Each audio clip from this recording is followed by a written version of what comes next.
damages, devastation, destruction. As if you needed further proof that God would like nothing more than to flush this forsaken state known haphazardly as an island, he bestows upon us a plague, a pestilence like no other, the likes of which we have not seen nor smelled in our existence. Yes, dear friends, for several days Rhode Island was swimming in a river of sewage. Wait a second, we're blaming this on God? Aren't we supposed to blame this on George Bush or global warming? I always forget. Just like New Orleans before us, Rhode Island was hit with devastating... rain? We're doing a story about rain? How much rain did we get? 8 inches? What, did they run out of umbrellas and capri pants? As the mighty rainstorm assaulted the good people of Rhode Island, dumping 8 inches of rain upon them, the Patuxent River began to rise, and just like New Orleans, George Bush was there to ensure that the river would overflow and release a tidal wave, a monsoon-like wall of water over the state. But unlike New Orleans, this was no ordinary water.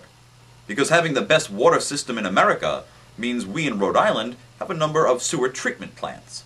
And when water mixes with sewage, you get a special little cocktail which acts as something of a home for parasites, ringworm, and can even terminate a pregnancy.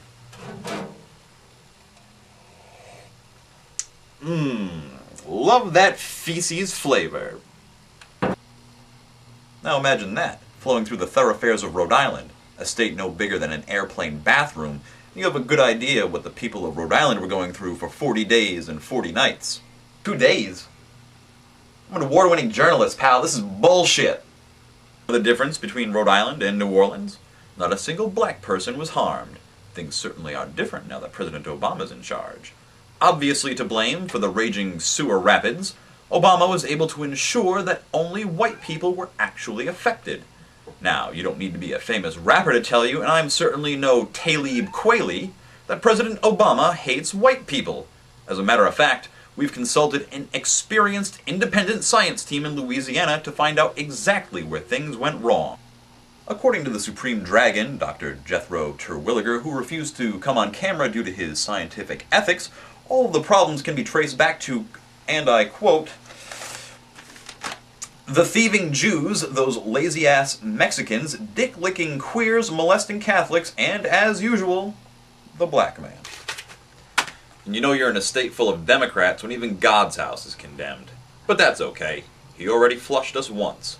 One more and this tiny little nugget floating on the bottom of America's toilet could be taking the long ride out to sea. For 990WBOB.com, I'm Kevin Willett, and this is the Sacred